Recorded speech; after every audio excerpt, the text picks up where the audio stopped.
je mets vidéo, je mets muet. Pour l'instant.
Il y a du monde.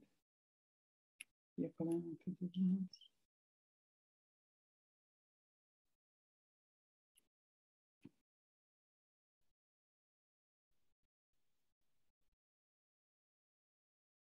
Activer, activer. Ah, bonsoir. Bonsoir, Gorana. Activer, donc il va apparaître normalement. Tu sais ce que c'est toi par contre. Bonjour. Voilà, c'est toi. Tu es là. Donc tu dis bonjour. Non, c'est pas toi. Non, c'est pas moi. Bonjour. Bonjour, bonjour. Hélène, faut que tu parles. Ah, ici. Bonjour. Là, t'es là. Ah oui.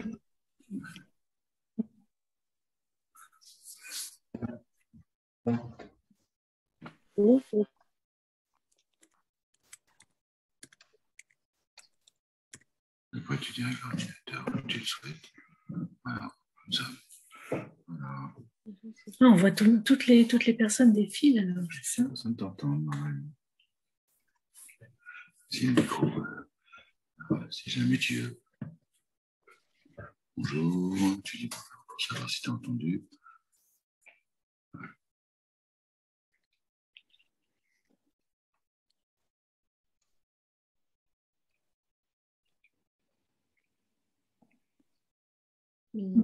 Voilà. Et là, ça y est, c'est bon, quoi. Donc là, vous allez vous...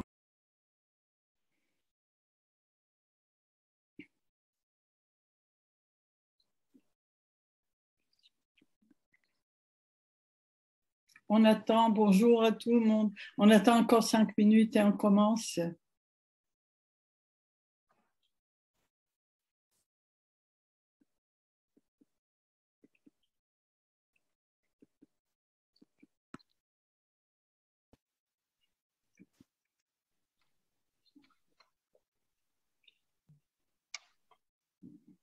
Ah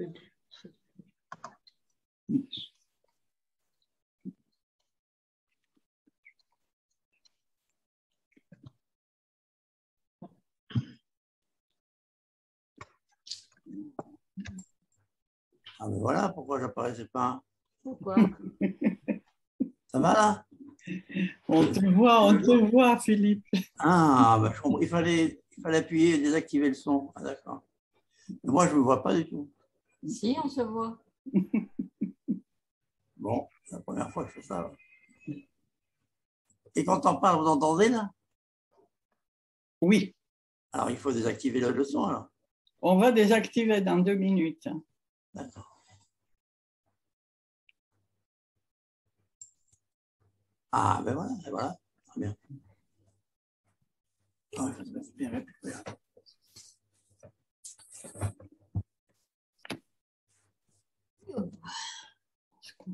Plus bas, plus haut peut-être.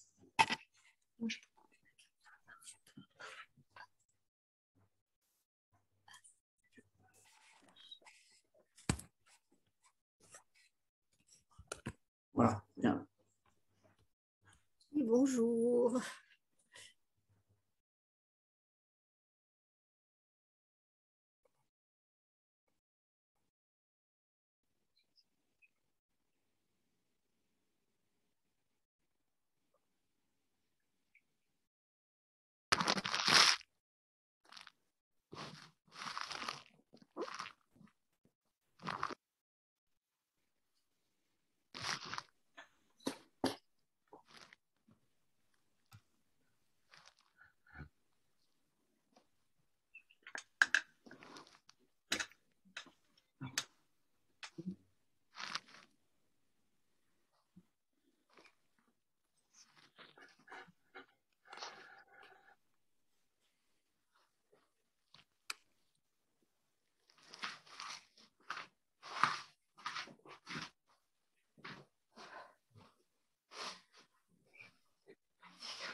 Bonsoir donc tout le monde. Merci de votre intérêt, merci d'être là. Merci de permettre et d'encourager ce séminaire. Les encouragements sont nombreux. Ça me permet de continuer, bien sûr. Mais il y a 1 ou 2 critiques quand même, lancées avec une certaine arrogance qui étonnent, pas tellement par leur ton contestataire, mais par l'agrippage entêté concernant certains concepts freudiens et le refus de voir une certaine évolution possible de la psychanalyse dans le temps. Alors, refuser le temps qui passe, est-ce aussi un des symptômes, un effet de colle dans de nombreuses associations psychanalytiques? C'est ce que je me demande.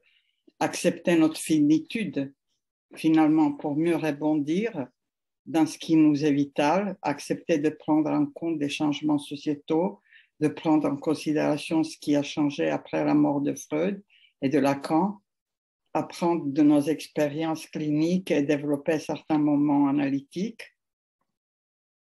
Par exemple, recentrer les choses un peu différemment. Ce n'est pas forcément nier certaines choses, ni jeter la théorie à la poubelle. Évidemment, c'est des choses qui sont très loin de moi, qui quand même suis attachée à la théorie. Je fais partie de la rédaction de la clinique lacanienne, qui est quand même une revue qui considère la théorie à son plus haut niveau. Donc, mon idée n'est pas de me débarrasser de la théorie, au contraire, mais de voir est-ce que aujourd'hui, dans notre 21e siècle, il nous est possible de faire un recentrage un peu copernicien, disons, pour dire que la psychanalyse que la psychanalyse est un mouvement, qu'elle est un mouvement et que la psychanalyse peut être, certains concepts peuvent être vus d'un autre angle utile avant tout pour notre clinique,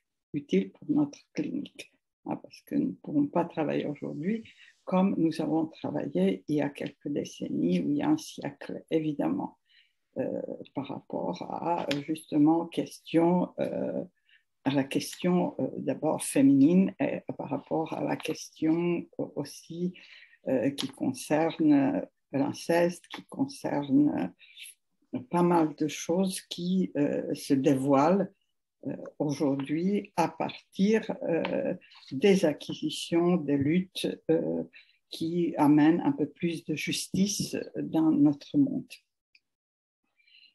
Alors, bien sûr que je suis embarquée, comme vous, avec Freud, avec Lacan, avec Dolto, dans un train psychanalytique. Mais étant présent et vivant aujourd'hui, ici et maintenant, évidemment que nous ne pouvons pas descendre de ce train aux mêmes arrêts que ceux qui nous ont précédés. Nous devons continuer, nous devons nous servir des paysages qui se dessinent devant nous, qui se dessinent, que les artistes, les écrivains, les poètes de notre temps enrichissent par leur vision. Les femmes aujourd'hui occupent une place plus juste, un peu plus juste dans la société. C'est la poésie qui nous devance, toujours. Elle est toujours hors des clous, hors des lois du langage, et organise notre futur par cette transgression. Elle ouvre vers l'avenir. La psychanalyse doit la suivre. Et les temps actuels ne riment pas complètement avec ceux qui, il y a quelques décennies, ou avec le temps où Freud a inventé notre magnifique et belle discipline. Une personne m'écrit que Freud n'aime pas ceux qui veulent abandonner la théorie. Je suppose qu'il s'agit de moi. C'est moi que Freud n'aime pas. Je me demande quand et où Freud lui a dit ça. Et cette personne dit aussi que parler de la bisexualité psychique, ça serait vraiment le pompon. Pourtant, les hommes ont nié leur partie féminine durant des siècles et des siècles. Ce mouvement de la castration n'était pas pour eux. Ce n'était pas une position individuelle, c'était une position collective.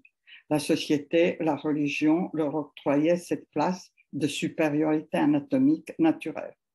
S'accrocher au primat pénien sert à douter que les femmes soient des êtres humains au même titre que les hommes, pour préserver la place et le pouvoir du père qui fait la loi, ce père qui est au centre de la psychanalyse et dont la place est à réinterroger aujourd'hui aussi de cette nouvelle position qui nous permet quand même de le voir sous d'autres aspects que celui du père comme source du symbolique, ce qui serait faux parce que ce n'est pas le père qui fait la loi. C'est confondre quand même une position avec une fonction. Sans possibilité de fonction paternelle, certainement, oui, les choses ne pourraient pas tenir. Mais cette fonction ne devrait pas être incarnée et elle ne devrait pas être marquée d'une supériorité innée ni d'un pouvoir absolu sur les femmes, les enfants et autres faibles.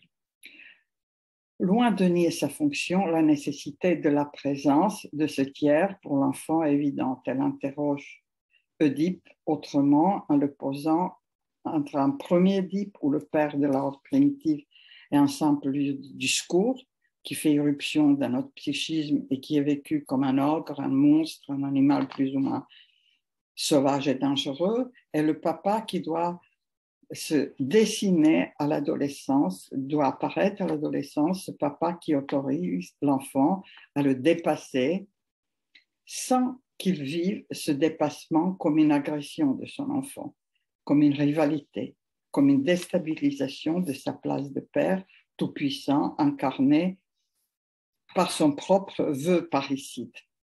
Dans le mythe de la horde primitive, ce père jouit de toutes les femmes. Mais ce père-là, on peut le dire aujourd'hui, désire aussi les fils, et les fils le désirent aussi. Il féminise les deux genres, sauf que les garçons, dans le patriarcat, nient cette féminisation vécue péjorativement devant l'angoisse du féminin, considéré comme mutilé et handicapé, castré. La question qu'est-ce qu'un père, centrale dans l'œuvre de Freud, organisatrice de la vie psychique, peut-elle être développée différemment aujourd'hui, où les femmes occupent une place plus égalitaire? Car Oedipe de Freud n'est pas tout à fait le même que celui de nos jours. Des nouveaux éléments apparaissent. Par exemple, dans l'opéra donné à Paris, Oedipe, créé par Wajdi Mouad, notre Oedipe entre en scène par la malédiction de Laios. Il est maudit car il a abusé sexuellement d'un petit enfant, d'un petit garçon, le fils de son hôte. Donc cette malédiction sur Laios va porter sur plusieurs générations. C'est pour échapper à cette malédiction que Laios abandonne son fils et ordonne qu'il soit tué et que l'esclave, saisi de pitié, va épargner ce petit Édipe et que Oedipe ensuite va quand même réaliser cette malédiction. Donc ce détail d'abus pédophile de Laios est mis de côté du temps de Freud, qui pourtant se pose la question du traumatisme sexuel dès le début de son travail, traumatisme sexuel par inceste tout au long de ce travail, qui, à mon avis, n'est pas suffisamment mis en relief. Toutes ces situations incestueuses que Freud relève chez les premières hystériques, c'est évident. Il y a toujours une situation d'une relation incestueuse carrément, très souvent, la plus souvent au nom des soins avec le père. Et en même temps, parallèlement, il y a une question de deuil. Hein, soit de deuil de ce père, soit un autre deuil. Même Dora, notre fameuse hystérique, la pauvre, qui, parce qu'elle refuse que M. K la viole en quelque sorte, est quand même traînée enfin, avec les étiquettes péjoratives. Même Dora est dans un moment de deuil. Donc, nous avons deux choses essentielles avec lesquelles la psychanalyse va avancer, qui vont rester peut-être parfois trop en sourdine. C'est cet inceste vraiment dans des situations des premières études sur l'hystérie et les processus du deuil. Le deuil, la mélancolie, un texte court, un texte très court chez Freud, mais où il y a énormément de détails et surtout des indications extrêmement utiles pour distancier le deuil, la dépression, la tristesse et la mélancolie, avec les pics mélancoliques, ce qui aujourd'hui dans notre clinique doit nous être d'une aide absolument essentielle, parce que toutes ces choses-là ne peuvent pas être mises dans un sac comme certains manuels psychiatriques veulent démontrer aujourd'hui et qui créent des confusions et absence de soins finalement qui peuvent s'avérer fatales pour certains patients. J'ai lu il y a quelques jours dans Libération un article qui m'a dressé les cheveux sur la tête que pendant la pandémie, juste maintenant après cette pandémie ou au début d'une nouvelle vague, disons, ou au moment de relâchement, les suicides chez les enfants et chez les adolescents ont augmenté de 300%, tenez-vous bien. Donc, il y a quelque chose où nous sommes interpellés absolument pour pouvoir nous approcher et discerner les situations qui peuvent être en cause des déterminismes familiaux et des déterminismes violents sociaux qui sont imposés aux plus jeunes aussi, pas uniquement aux plus âgés, mais aux plus jeunes aussi. Donc, cet inceste dont parle au début de son opéra Wajdi Mouawad, qui jouait opéra Bastille, je crois que c'est fini maintenant, mais il y a cet accent, cet éclairage inattendu de ce détail pédophile de Laios, ce détail pédophile de Laios qui vraiment, l'époque aidant, était aussi banalisé, minimisé, relativisé, quelque part mis de côté, oublié du temps de Freud. Donc, nous devons aujourd'hui d'éclairer ces choses qui paraissaient, dont Freud a été absolument conscient parce qu'il les a mis, il les a notés, il les a pointés, il les a identifiés, mais leur force ne s'est pas révélée dans leur vérité. Dans la force de ces situations et les conséquences réelles de ces situations incestueuses ne sont pas révélées dans leur pleine, si vous voulez, nocivité et dans leur pleine effet tragique et absolument, si vous voulez, inadmissible et dont les effets ont des conséquences pour le psychisme extrêmement violentes. Donc, aujourd'hui, cette minimisation et cette relativisation, cette banalisation continue, elle continue aussi au nom de ces théories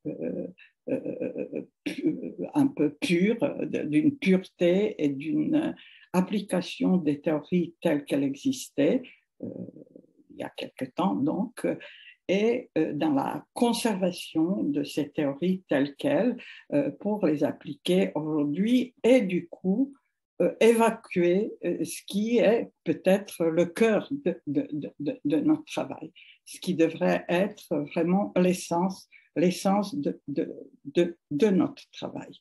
Donc, ces banalisations, ces relativisations et ces négations de souffrance, surtout des femmes et puis des enfants, sont monnaie courante. Il y a des vagues comme ça de libération et d'acceptation sociale où les langues se délient, mais qui sont couvertes tout de suite par des chapes de plomb et où les violeurs tentent de les innocenter et au nom de la préservation quand même de cette position d'un père qui ferait la loi, sont tout à fait étouffés.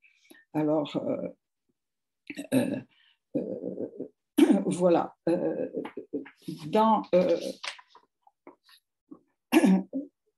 Freud lui-même parle à un moment, parce que vous savez qu'il parle beaucoup de sa propre vie, il parle de ses rêves, il parle de ses sentiments, il parle de sa famille.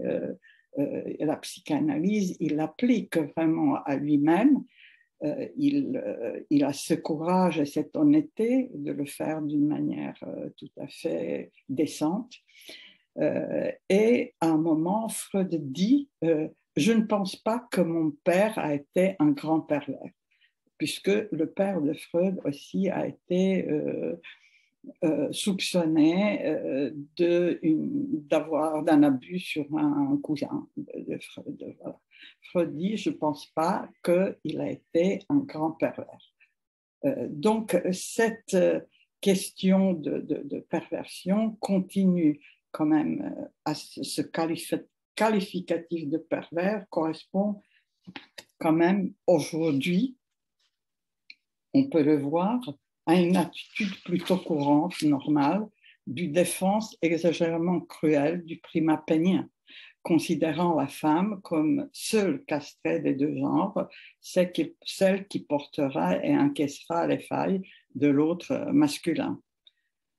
L'homme considéré comme non castré, comme celui qui fait la loi de sa place du père de l'ordre, celui qui n'a pas de faiblesse, projette tout ce qui cloche sur la femme depuis la nuit des temps, dans le déni de sa propre part féminine.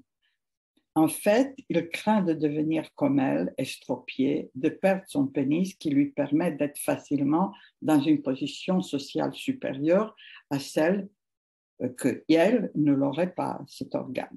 Cependant, comme tout être parlant, il est soumis aussi, l'homme, à la castration symbolique et fonctionne selon le fantasme inconscient on bat un enfant, fantasme excitant qui féminise et met en érection en même temps. La bisexualité psychique oblige aussi les garçons que les filles, pour lesquels le clitoris fait très bien l'affaire.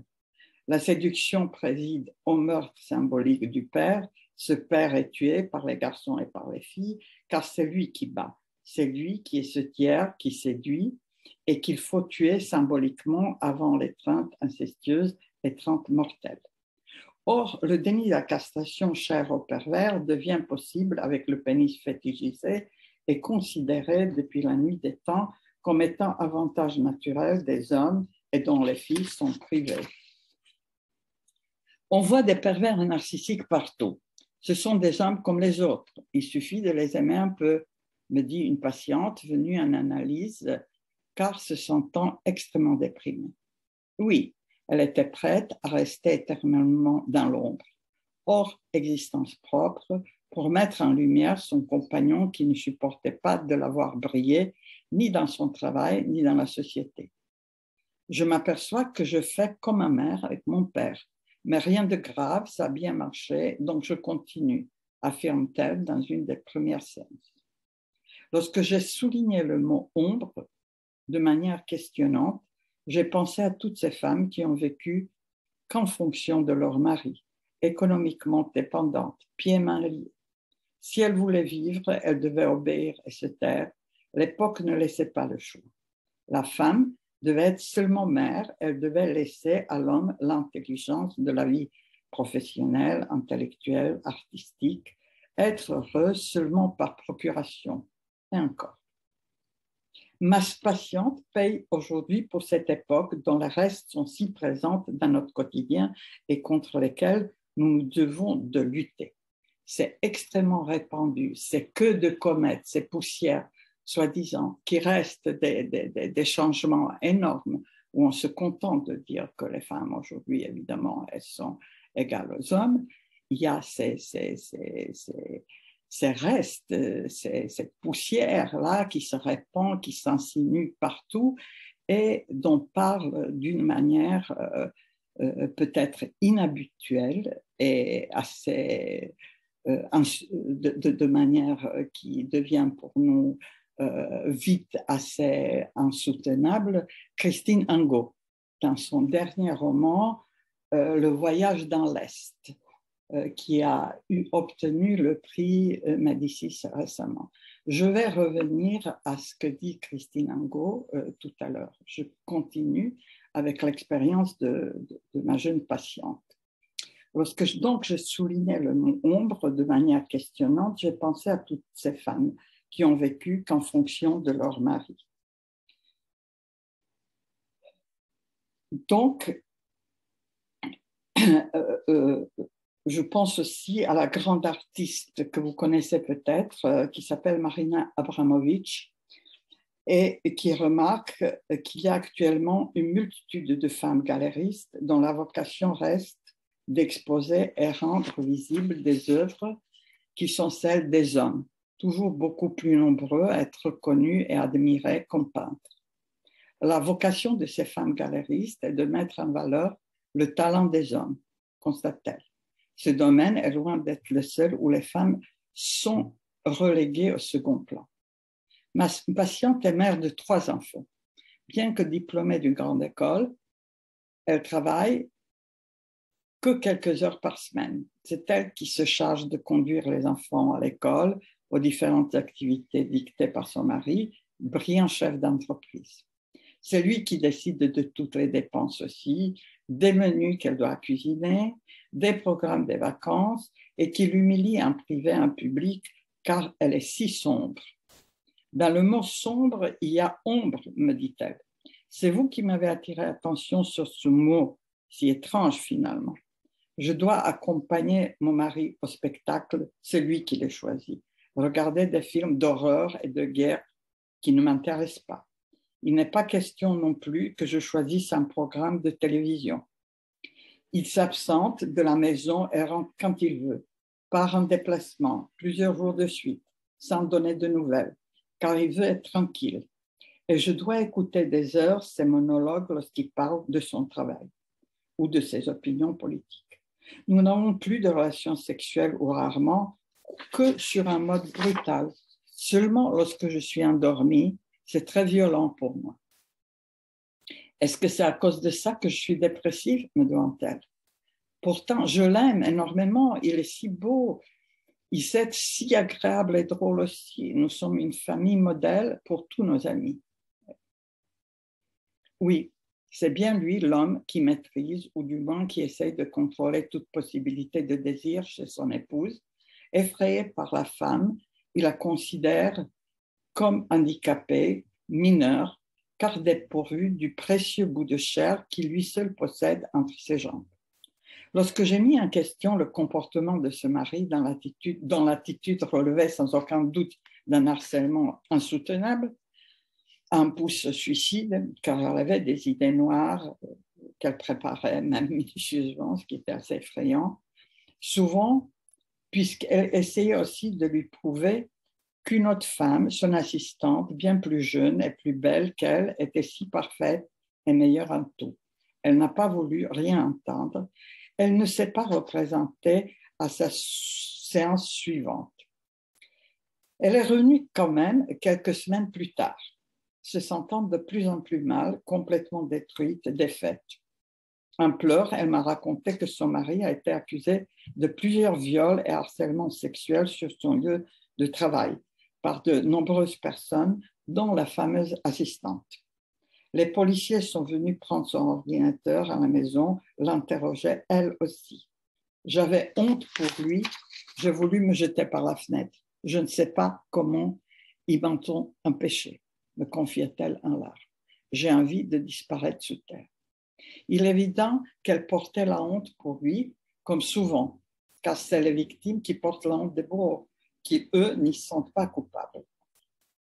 Absence de culpabilité, une des traits pervers. Elle voulait disparaître à sa place, porter la faute et les crimes à sa place. Car tout cela s'est passé, m'a-t-elle dit, pour cette unique raison, car elle n'était pas à la hauteur des attentes de son mari.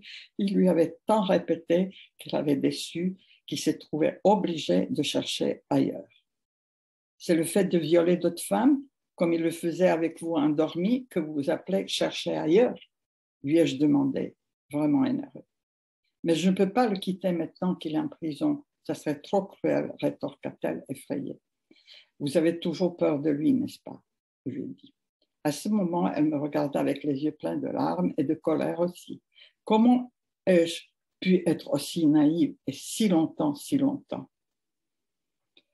Il est connu que la névrose est le négatif de la perversion, mais cela ne suffit pas pour expliquer la cécité de la jeune femme. Lorsque les phares aveuglants d'une époque, d'une société se tournent systématiquement d'un seul côté pour chercher les coupables, en l'occurrence les femmes, il est très difficile de se sentir dans son droit. C'est Christine Angot aussi qui nous parle d'une manière tout à fait exceptionnelle dans son livre Le voyage dans l'Est aussi, de cette banalisation, relativisation de quelque chose qui est de la manière dont la société en est encore imprégnée. Christine Angot est une femme jeune, l'inceste qu'elle a subi s'est passé il y a 15 ans, à peine, ou 10 ans. Donc, si vous voulez, on est tout à fait dans une époque où toutes ces choses étaient beaucoup plus connues et publiquement condamnées aussi. Donc, il faut dire que par rapport aux autres sciences, qui pour certaines existent depuis des millénaires, la psychanalyse est une jeune science. Elle n'a qu'un siècle et demi. Pourtant, elle emprunte souvent plus profondément que nous pourrons le croire nos sociétés, ceci de manière incontestable, et ça depuis ses difficiles débuts. Elle le fait malgré une certaine indifférence et hostilité apparente que les couches les plus conservatrices de la société lui manifestent depuis toujours, évidemment encore aujourd'hui. La psychanalyse avec sa vérité humaine, cette vérité contenue dans l'ombre de ce qui serait simplement rationnel, hors de ce qui est évident, grâce à sa possibilité d'action sur les symptômes psychiques à partir du matériel refoulé, s'insinue de façon constante et inarrêtable dans les pores les plus fines de notre société, malgré et envers tout. Christine Angot, dans son livre, dit que c'est la psychanalyse qui l'a aidé à arriver à parler et à dire une vérité qui lui a été extrêmement, puisqu'elle était enfant, présente à elle d'une manière extrêmement floue, douloureuse, mais floue. Tout se passe comme si intuitivement la psychanalyse attire à elle par une connaissance parfois incertaine de ce qui cloche en nous de manière répétitive et qui demande à être découvert, dévolu, dévoilé, reconnu, par peur d'un rationnel qui serait source, s'il se réalisait, d'une folie complète. L'intérêt pour la psychanalyse chez tout un chacun n'a pas pu être abîmé par des positions rigides de certains choix politiques et commerciaux de certains psychanalystes, sexistes par excellence, qui lui préfèrent des méthodes plus barbares et plus simplistes, dont les bases théoriques sont inexistantes, où elles reposent perfidement d'autres méthodes thérapeutiques qui reposent perfidement sur quelques bribes volées à Freud par-ci par-là. Certaines de ces approches sont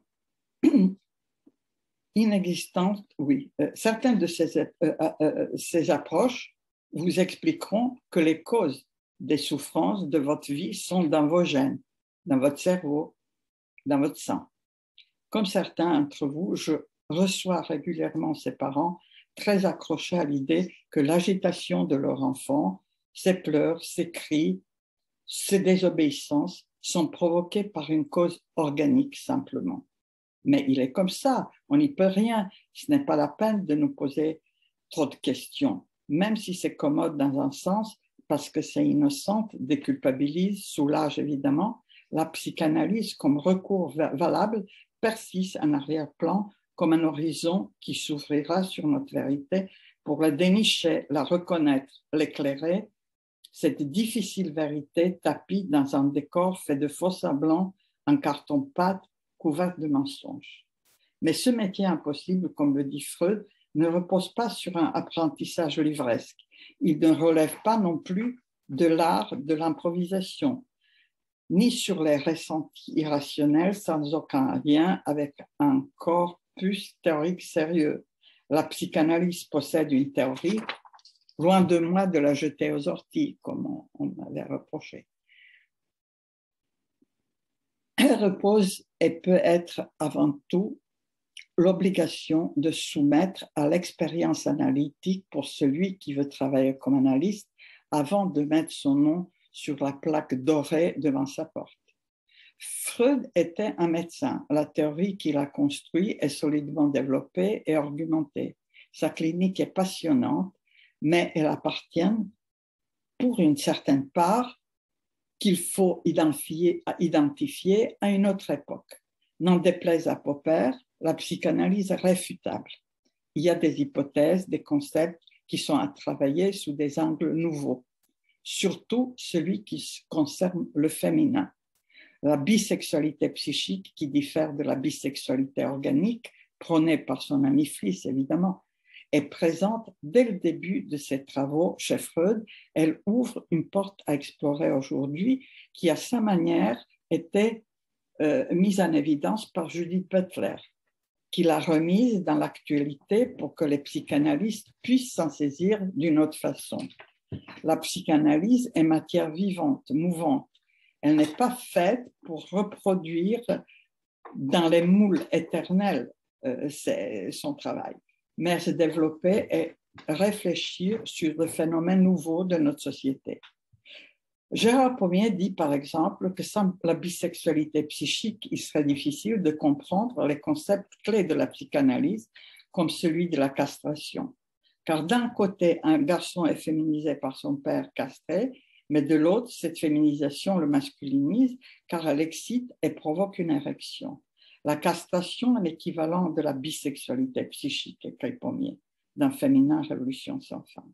Les garçons et les filles sont par cette entrée du père ou sa fonction dans le psychisme féminisés et masculinisés en même temps, les deux.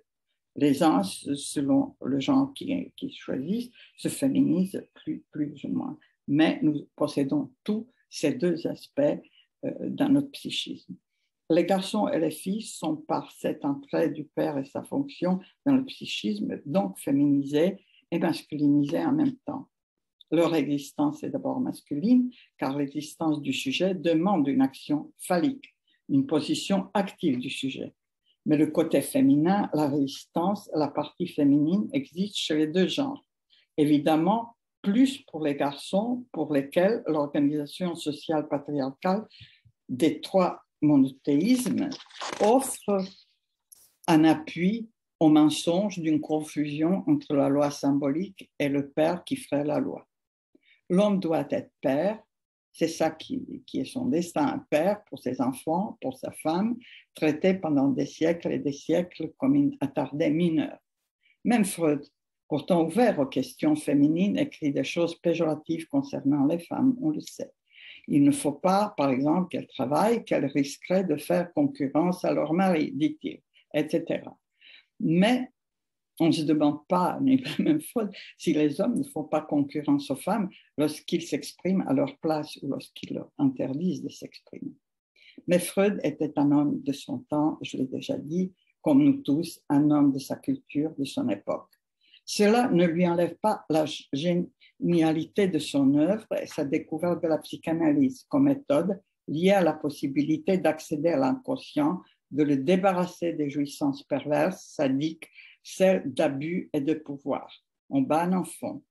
Je suis battu par mon père et lorsque je serai père, je battrai à mon tour un enfant et je jouirai des coups que je vais provoquer. Je ne pense pas que mon père était pervers, écrit Freud lorsqu'il apparaît cette rumeur d'un abus commis sur un de ses cousins. La méthode freudienne se base tout d'abord sur les observations le concernant ses propres rêves, ses oublis, ses actes manqués. Rappelons-nous que de son magnifique travail concernant l'oubli des noms propres avec Signorelli, ou l'angoisse de la mort et souvenir de la mort d'un patient, surgit dans son propre travail sur son matériel refoulé. Il a toujours eu le courage de parler de lui. Il n'a pas hésité de nous faire part de ses sentiments envers ses proches, son père, sa mère, ses enfants, ses amis. La sincérité de Freud, l'absence de masque pour cacher sa part imparfaite, parfois de ses vœux, même ses vœux douteux, sa part sensible, féminine, sa part orgueilleuse, agressive, ainsi que son angoisse devant le complexe de castration, il nous les a montrés, dévoilés pour expliquer et défendre la psychanalyse. C'est en parlant de lui-même qu'il a su voir, avouer, montrer ses limites, tels des indices pour les pistes nouvelles. L'angoisse de castration cache toujours une possibilité de désir, nous le savons, possibilité de nouvelles perspectives, de nouvelles joies, de nouvelles découvertes. Lorsqu'il nous parle de ses propres désirs incestueux, de ses vœux parricides, il a l'air de nous dire « Voilà, regardez, ce sont des portes sur mon psychisme que j'ouvre et je vous invite à continuer à explorer. N'ayez pas peur, allez-y, ça vaut le coup. Mais même dans sa position conservatrice, en ce qui concerne les femmes, Freud leur a permis, par l'invention même de sa méthode, de parler et de toucher la vérité de leurs désirs. Il y a là la promesse, la possibilité dans son œuvre pour les femmes de se désaliéner d'un désir qui n'est pas le leur, et c'est ce qui est le plus important, et plus important que les préjugés du moment. Son invention l'a dépassé. La soif de liberté, de vérité du sujet a été plus forte que ses propres préjugés. En fait, la psychanalyse permet d'aller plus loin que ses limites que parfois la société et la culture du moment imposent. Son fond reste le même, mais elle permet à celui ou celle qui s'en attelle de se dépasser et de parler, de désirer, d'inclure de nouveaux éléments, de vivre le monde différemment. La psychanalyse n'est pas basée sur le rejet, ni sur l'exclusion, ni sur la haine de l'autre. Elle n'a pas peur de l'étranger. C'est ce que Freud prône. Elle accepte d'explorer ce premier étranger qui est oublié en nous et qu'elle se bat à faire exister. Freud, dans son texte sur l'analyse finie à l'analyse infinie, nous invite, pour qui sait l'entendre, à continuer notre analyse, de faire plusieurs tranches, car une partie de notre psychisme, même lorsque nous sommes devenus psychanalystes, reste indéfiniment sujette au refoulement et au déni. Il en est de sorte avec les positions analytiques pratiquées et surtout soutenues par les écoles analytiques qui se refusent d'ouvrir les yeux sur les injustices dont sont victimes le plus souvent les femmes, les enfants, les personnes âgées les plus faibles, ceux qui sont dans une position de détresse. Surtout les femmes, car le rapport à la femme est le paradigme de toutes les autres brutalités cachées, masquées, banalisées comme normales. Mais qu'est-ce que la normalité? Si on dit qu'elle n'existe pas, c'est que notre rapport au monde est conditionné par notre acceptation justement du féminin, considéré ou pas comme castré, mutilé, estropié, diminué. Donc la normalité hier n'est pas celle d'aujourd'hui. Elle est conditionnée socialement. Hier, nous considérions que la place de la femme était dans la cuisine, à l'église. Elle ne pouvait être que mère, dépendante économiquement, ce qu'elle ne pouvait de son mari, piégée, coincée dans cette place qu'elle ne pouvait quitter que pour se prostituer ou pour mourir. Donc les femmes ont supporté l'insupportable depuis la nuit des temps et aujourd'hui, lorsque son existence d'être humain est de plus en plus reconnue, les queues de la comète dont j'ai parlé tout à l'heure, de ces affreux préjugés distillent leur poudre jusqu'aux les écoles psychanalytiques. Donc, je voulais vous parler de ce livre de Christine Angot, qui est très souvent critiquée, terriblement critiquée, moquée. Le prix qu'elle a obtenu, il y a des belles reconnaissances évidemment pour la vérité qu'elle a su crier, mais il y a eu aussi des ricanements et des observations qui veulent dire que ce livre est très mal écrit, que ce n'est pas de la littérature et qu'il est temps d'arrêter de donner des prix à des œuvres à la mode. Voilà. Alors, ce livre, si vous l'avez lu, vous allez voir. Ce livre est écrit, la première partie de ce livre, où elle parle de l'inceste qu'elle a subi par son père à partir de l'âge de 12-13 ans.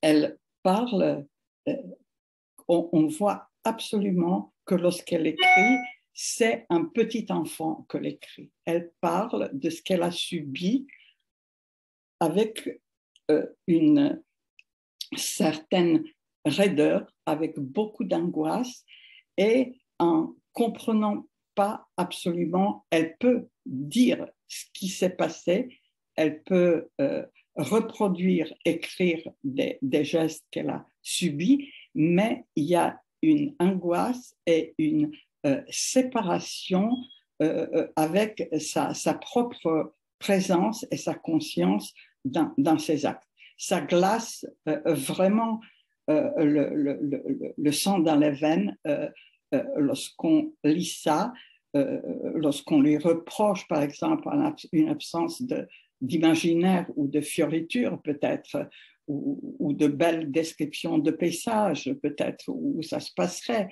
Mais on voit que tout ce qui reste, que l'enfant est réduit à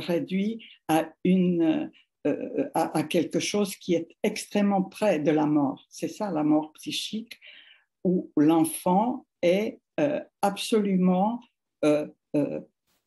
écrit dans une fuite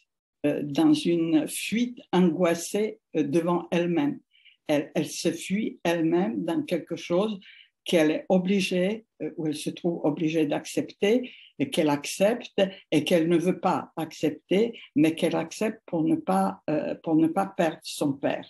Ou d'ailleurs, même lorsqu'elle lui dit qu'elle n'accepte pas, il y a une emprise qui est décrite avec un art absolument simple et qui suffit pour nous décrire cette tyrannie et cette brutalité qui est exercée sur elle. Donc, il y a cette première partie, et puis il y a une deuxième partie lorsque Christine Angot, déjà adulte, déjà elle a 25-26 ans, accepte de revoir son père qu'elle avait refusé à un moment de voir à cause de ses agissements incestueux. Et lorsqu'elle a l'âge de 26 ans, elle le revoit et à nouveau, il oblige à une relation sexuelle.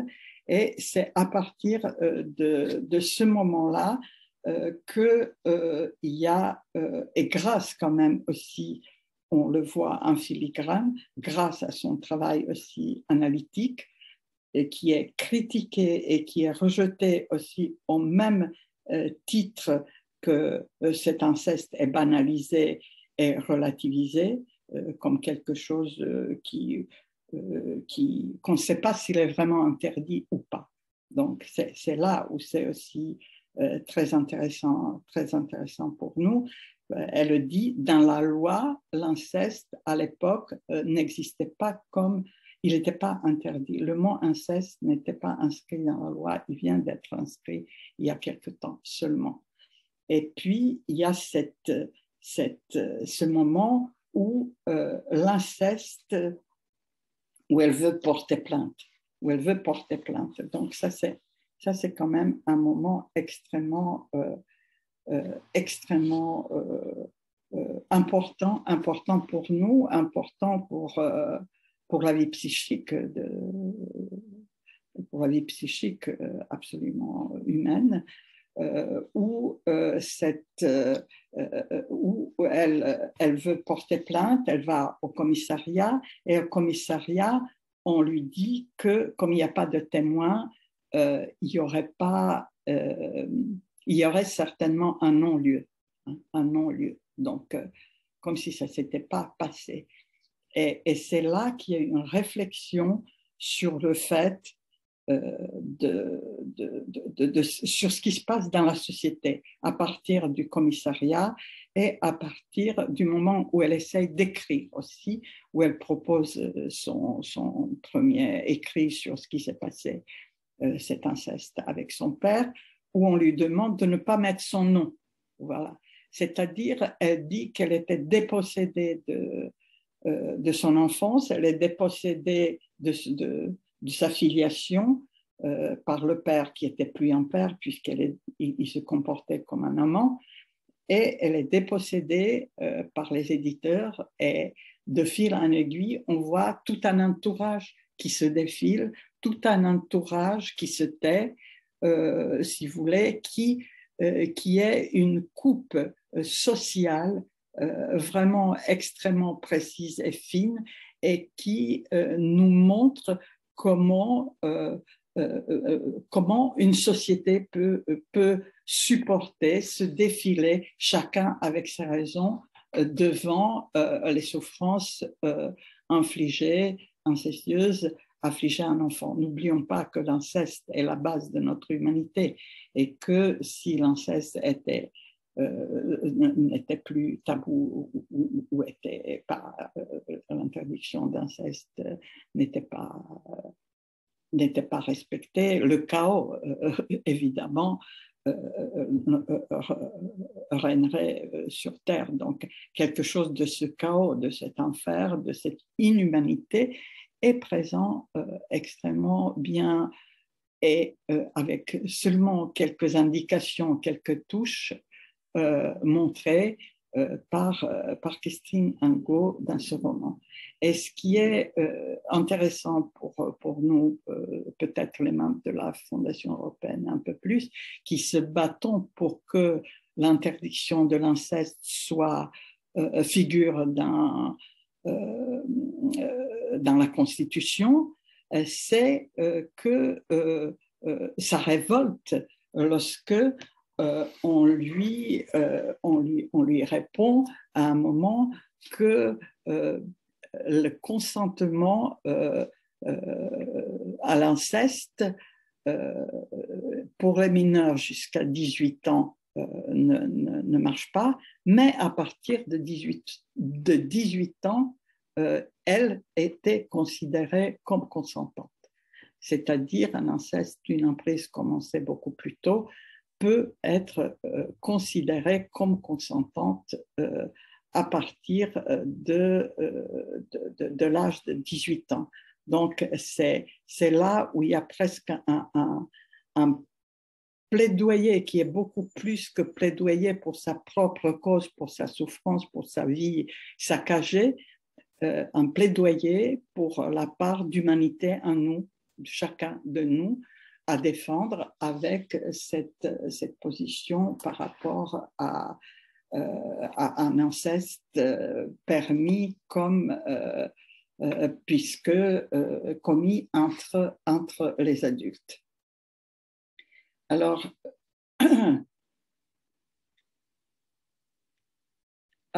voilà, elle décrit par exemple ce que les gens lui ont dit après qu'elle ait montré une pièce de théâtre où il s'agit de cet inceste et de cette histoire qu'elle a vécue. Elle dit « Plusieurs personnes nous ont dit que ton père était un homme très séduisant. » C'était ça la réaction. Je me suis sentie seule, au milieu d'eux, seule et trahie. J'ai pensé qu'il fallait avoir subi l'esclavage sur une forme ou sous une autre, avoir été asservi pour comprendre ce qui était l'inceste. Et que quand le père démontrait par cet acte qu'il ne considérait pas sa fille comme sa fille, mais comme autre chose, qu'il n'avait pas de nom, toute la société le suivait, prenait le relais, confirmait. Ça pouvait être un journaliste qui écrivait à propos d'un de ses livres. On avait Madame du devant, on a maintenant Madame du derrière. Un autre, il faudra songer à créer un comité de défense du trou de Christine. Ça pouvait être un animateur télé qui ricanait en lisant à haute voix un passage dans lequel la narratrice qui portait votre prénom essayait d'attraper avec la bouche des quartiers de Clémentine sur le sexe de son père assis sur la lunette de toilette. C'est ce qui est arrivé. Ça pouvait être une femme parmi les invités qui riait à gorge déployée parce qu'elle s'appelait Clémentine. Ou un autre animateur qui prenait une mine de circonstance dans une émission de débat et demandait aux victimes d'inceste qui témoignaient sur son plateau si elle avait eu de plaisir pendant les actes. Ah oui, ça oui. Et ça pouvait être aussi les acteurs qui venaient de défendre votre texte sur scène, qui vous faisaient partager le point de vue des spectateurs ayant connu votre père et le trouvaient séduisant, qui poussait sur vous un œil brillant et interrogateur, comme si vous étiez l'une de ses conquêtes. Ou un écrivain mort aujourd'hui, réédité, commenté, admiré, que vous aviez connu de son vivant et qui vous avait expliqué aux premiers étages du café Beaubourg, en vous regardant droit dans les yeux d'un air de défi, qu'une de ses amies avait vécu un inceste avec son père et que ça s'était très bien passé. Ou un avocat qui plaidait au tribunal d'inceste consenti, l'accusé qui sortait libre, un magistrat qui lui serrait la main en lui disant « Soyez heureux, monsieur ». 2 ans passaient, la fille prenait la fuite avec l'enfant qu'elle avait eu avec son père et trouvait refuge chez son employeur. Le père tuait la fille et l'employeur. Mais ça pouvait être l'avocat qui avait plaidé l'inceste consenti, en sachant que les actes avaient commencé quand elle avait 10 ans, qui, devenue ministre quelques années plus tard, portait devant le Parlement une loi établissement à 18 ans un seuil de consentement. Avant 18 ans, le consentement de l'inceste était impossible. Il le clamait dans les médias. Par un raisonnement à contrario, le consentement devenait possible après 18 ans. Et ça pouvait être tout un gouvernement qui prenait le risque ainsi de légitimer le principe de l'inceste entre adultes. Puis ça pouvait être les députés qui votaient le texte à l'unanimité. Le train arrivait à la gare de l'Est. Voilà.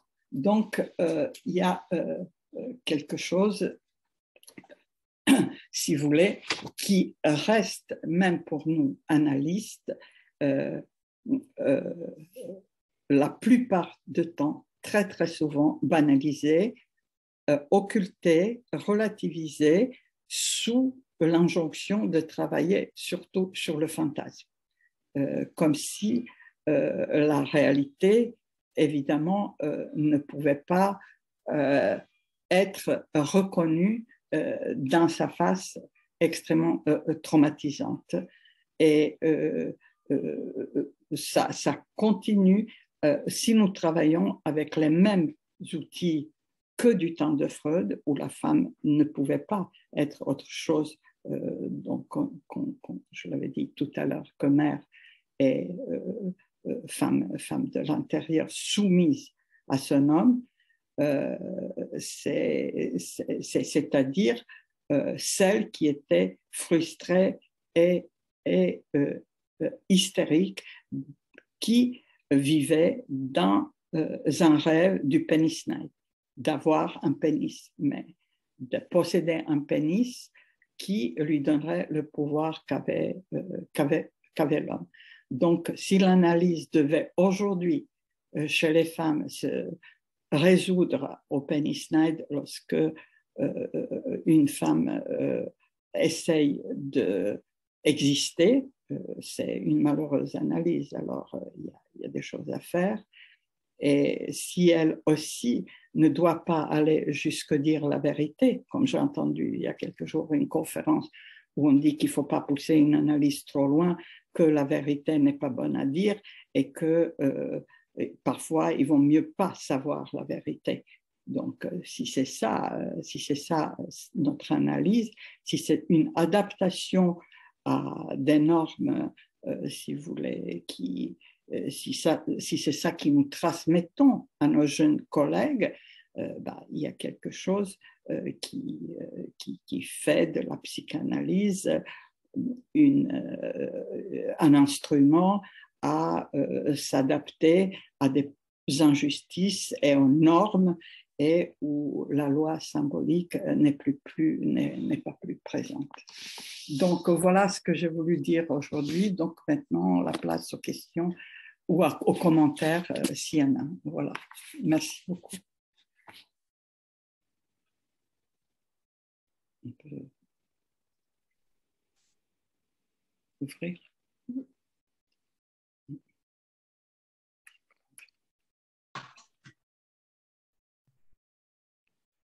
Bon, je vais me lancer. Écoutez, c'est fantastique. Ça a mis beaucoup de fils ensemble. À propos du cas Dora, ce qu'il faut se souvenir aussi, c'est que c'est le rêve de Dora dans la bibliothèque. Rêve du père mort et qu'elle ne va pas à l'enterrement. Vous me corrigerez si je me trompe. Mais elle préfère être dans la bibliothèque. Donc, Dora savait. Et effectivement, c'est un savoir que on va en analyse, on a le savoir. Il s'agit de le faire vraiment émerger. L'autre cas qui me vient en tête, c'est la question de la poésie, qui est effectivement une manière euh, ou alors le récit, c'est-à-dire la mise en intrigue de soi-même en analyse, en tout cas, moi, je l'ai pratiqué, là, mise en énigme, parce qu'effectivement, il y a quelque chose dans une analyse, on attrape des bouts de réel, mais les bouts de réel. Et j'ai beaucoup aimé ce que vous dites sur la vérité, parce que chez Lacan, hein, moi, la vérité, je mens. Oui, il y a la structure de fiction. Oui, elle ne peut être que médite, mais il y a quelque chose que j'accrochais là-dessus. Et là, j'aime beaucoup votre commentaire sur la vérité. Et troisième point, je vais m'arrêter là parce que mais merci beaucoup. Je trouve ça épatant. Vraiment. Merci. Merci à vous. Oui.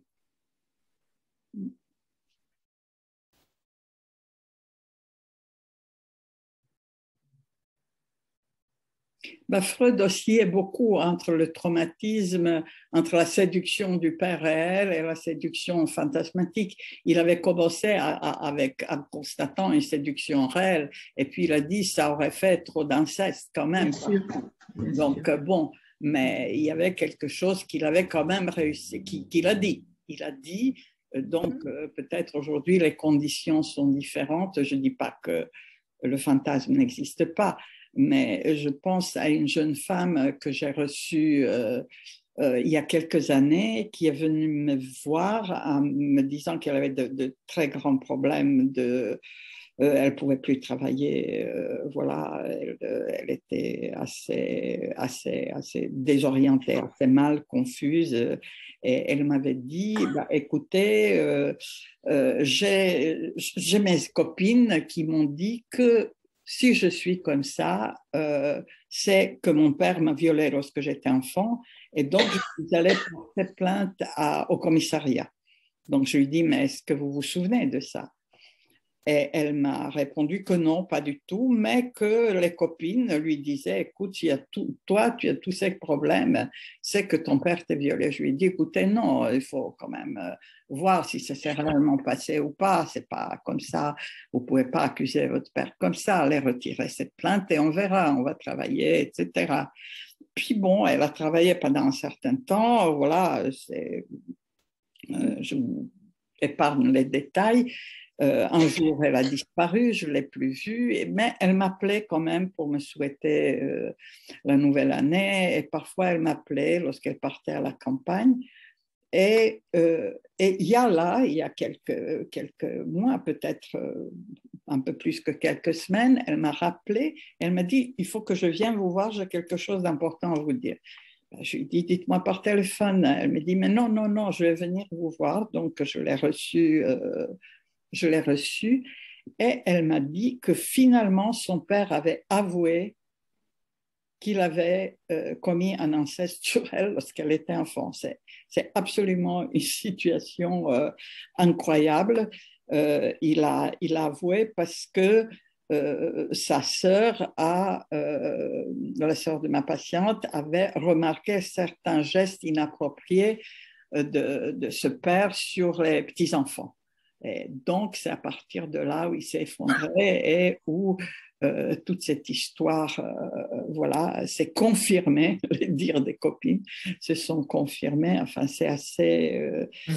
ça m'a beaucoup quand même frappé cette histoire de cette femme qui a quand même eu pas mal de soucis, donc voilà, on travaille sur le fantasme évidemment très souvent, mais nous savons que beaucoup de femmes sont harcelées. Là, je reçois et que personne harcelées ou violées ou abusées et que on traite ça comme quelque chose d'absolument normal, d'absolument normal. Là, j'ai reçu une jeune femme qui a eu peut-être qui a bu cette boisson où on met un produit et qui a été retrouvé très loin le lendemain dans un coin de métro. Et cette femme ne sait pas ce qui s'est passé. Et ses parents lui disent, si tu ne sais pas ce qui s'est passé, c'est qu'il ne s'est rien passé. Donc voilà, il y a tout le temps, tous les jours, on peut voir ce refus de la vérité, mais c'est le travail analytique qui peut, avec le travail sur l'inconscient et le retour du refoulé, faire que le savoir et la vérité se recoupent dans les 4 discours. Juste un dernier point rapide avant que j'oublie. Je pense à votre patiente dont le mari pervers en prison. Oui. Le terme de la pitié. Donc ça, c'est vraiment au niveau les femmes sont en général très fortes sur la pitié. Et j'ai en tête le livre de Stefan Zweig, je crois que c'est son seul roman achevé. Stefan Zweig qui correspondait avec Freud, comme on le sait, qui a écrit sur la pitié dangereuse. Là, il s'agit d'un homme, mais c'est comme une inversion de situation. Et le thème de la pitié, des fois, c'est très bon de le voir au niveau inversé. C'est assez intéressant. Mais j'ai pensé à cette question de la pitié où les femmes excellent là-dedans. Combler le manque dans l'autre, la castration, elles ont le savoir sur la faille dans l'autre, mais ce désir je crois que c'est en train espérons disparaître. Oui, oui.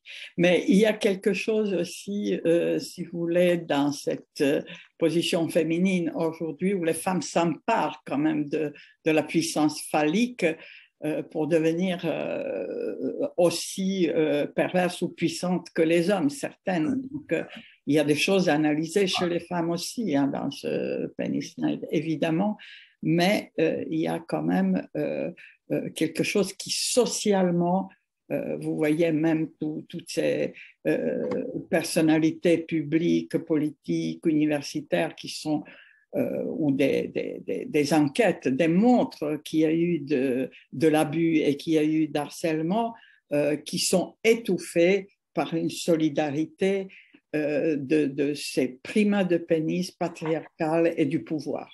Ça, c'est quasiment, il y a quelque chose qui étouffe, qui recouvre, où c'est extrêmement, à un moment, il y a une voix comme celle de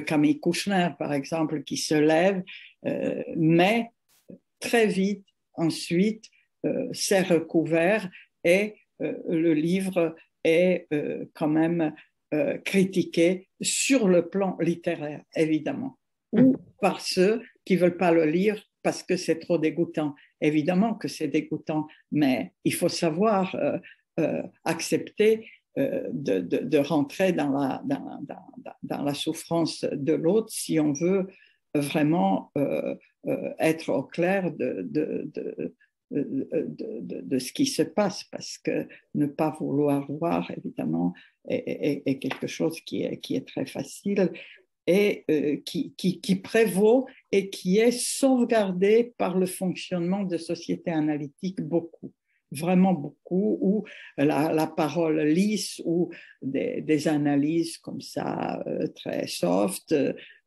si jamais on parlait de la clinique, parce que la clinique, évidemment, il faut absolument, il ne faut pas rentrer ni dévoiler l'intimité des patients, voyons. De quoi on peut parler? On peut parler de la théorie, mais l'intimité des patients, on ne dévoile pas. On change un peu, mais on dévoile les symptômes, on dévoile le travail qu'on a pu faire là-dessus et on dévoile un travail sur les souffrances et sur les injustices.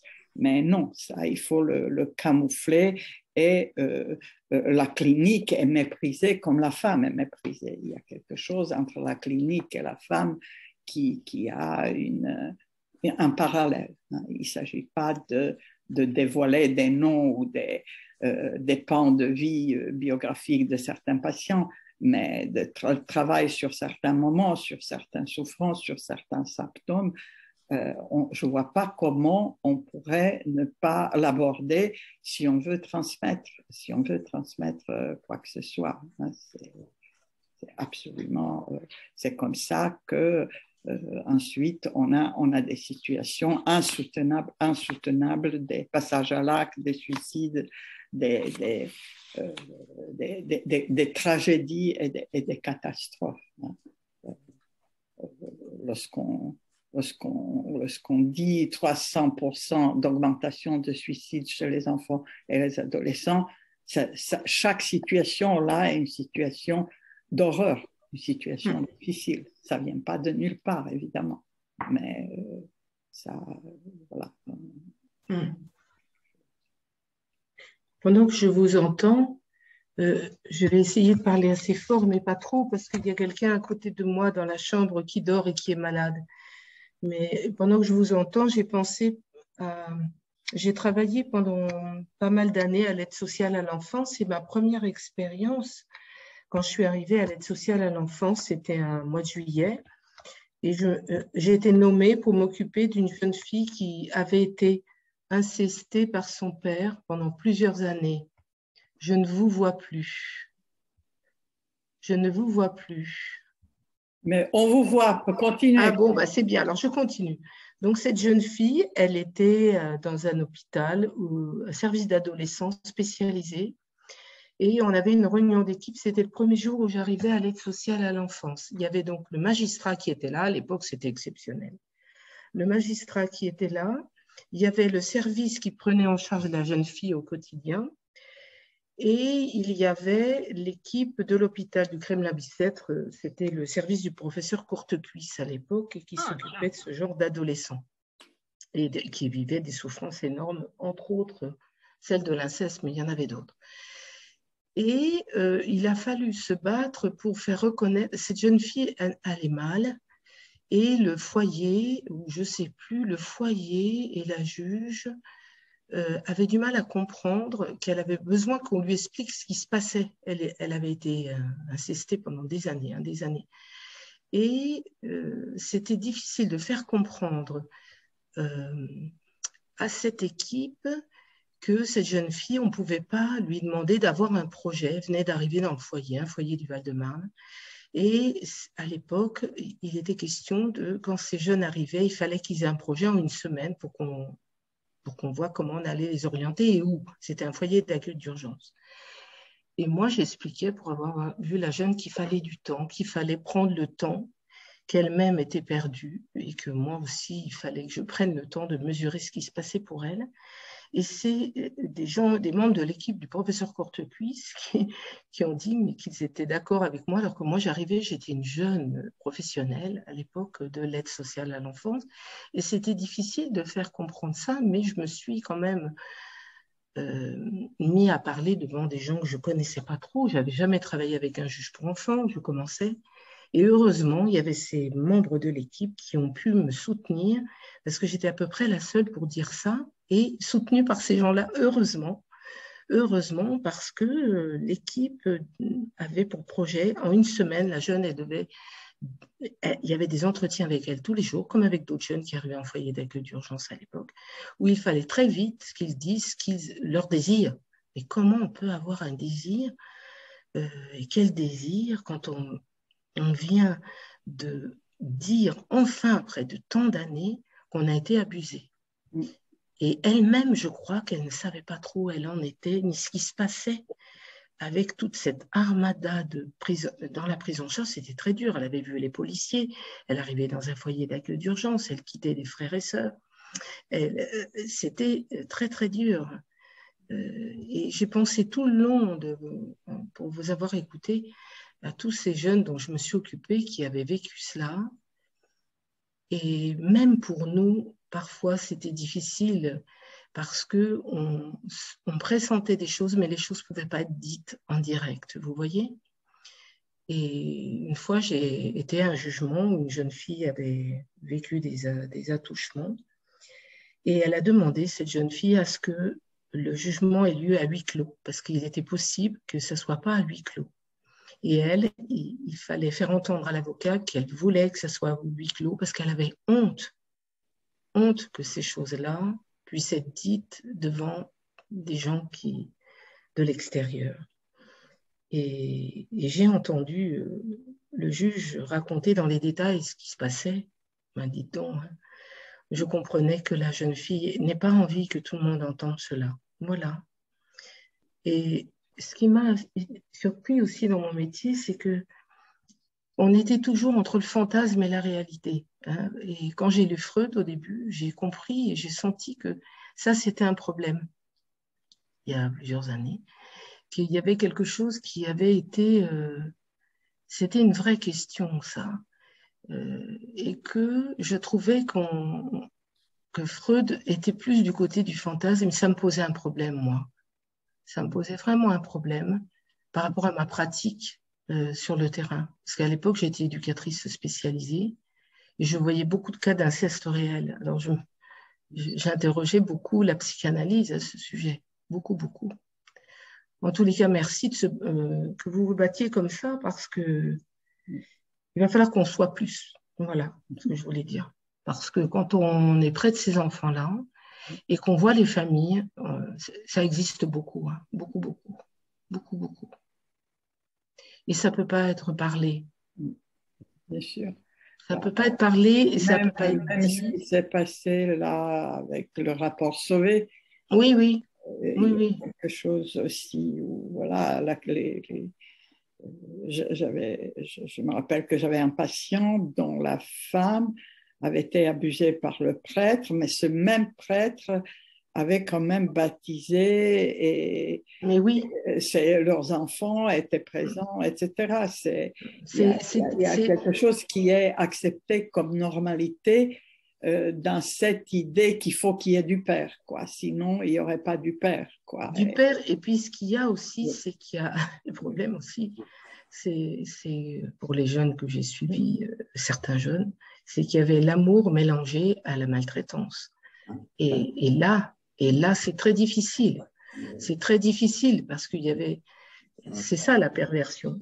C'est qu'on aime celui qui vous fait du mal. C'est ça la difficulté aussi, beaucoup. En tous les cas, merci pour vous entendre, mais il y a encore du boulot, hein. Il y a encore du boulot. Merci beaucoup. Philippe, tu voulais dire quelque chose? Je t'entends de là-bas. Ça marche là quand je parle? Oui, oui, oui. Ah oui, attends. Mais je ne sais pas, j'étais très intéressé. Hein. C'est ce que tu as dit, j'ai appris. Non, moi ce que je ne comprends pas, je veux dire franchement, hein, c'est comment, comme tu l'as très bien dit, c'est parce qu'il y a l'interdit de l'inceste que nous sommes des êtres parlants et que ça fonde la civilisation, ça fonde le fait qu'on quitte le domaine animal pour devenir des humains, des êtres humains, des humains. Mais alors, si c'est interdit, comme tu l'as dit tout à l'heure, le fondement même de nos vies, enfin de ce que nous sommes comme êtres parlants, il y a quelque chose que je ne comprends pas logiquement quand tu dis qu'il faudrait, la loi se fonde de cet interdit même, hein, la loi se fonde là-dessus, de cet interdit, mais pourquoi aller à ce moment-là faire un espèce de retour et mettre cet interdit dans la loi? Il y a quelque chose que je ne comprends pas. La loi s'appuie là-dessus. Si on va s'installer dans un système où tout d'un coup cet interdit doit être transcrit dans la loi, je trouve que là on fait un mouvement qui logiquement dépasse. Voilà, je ne comprends pas.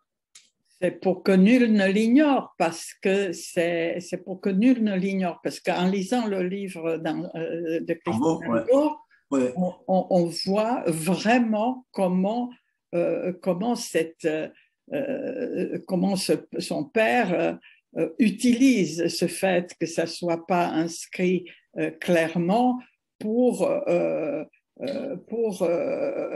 abuser. Il y a quelque chose qui qui autorise comme ça une certaine perversion. Donc, et surtout, ce qui est beaucoup demandé, c'est que les enfants apprennent à dire non. Mais ce n'est pas aux enfants de dire non. Les enfants, ils ont un désir comme tout le monde. C'est aux adultes de dire non. Et c'est là-dessus que quelque chose de beaucoup plus fort doit être marqué. C'est pas à l'enfant apprendre maintenant à aller dans les écoles, encore leur raconter à 5, 6 ans, à 7 ans, qu'il faut qu'ils disent non si quelqu'un les tripote, leur père ou leur mère. Les enfants sont absolument sous emprise et c'est pas à eux de dire non, c'est à l'adulte de dire, de ne pas ignorer la loi. Nul ne doit être censé ignorer la loi. Donc peut-être, moi je pense que de l'inscrire constitutionnellement, on marquera un pas en avant. On protégera un peu plus. Ouais. Et avec cette... oui. Et avec l'avancée aussi de la position quand même un peu de la femme, parce que la relation femme-homme est le paradigme de tous les autres, je pense, abus. Enfin, mais parce que dans le fantasme on bat un enfant, c'est le fantasme où le père c'est lui qui a tout le pouvoir, le père a tout le pouvoir, donc je désire pour les garçons être père pour avoir aussi tout le pouvoir et je battrai à mon tour. C'est-à-dire qu'il n'y a pas, si la femme n'est pas reconnue comme celle qui n'est pas castrée et qui est comme tout le monde, enfin castrée symboliquement uniquement, il y a un espoir d'avancer. Il y a un espoir d'avancer. Si dans toutes les sociétés où le primat quand même pénien est considéré comme un avantage de supériorité innée, des viols, des incestes, etc., sont beaucoup plus répandus. C'est évident. Et on voit que ça va avec des positions de pouvoir, ça va avec des positions de...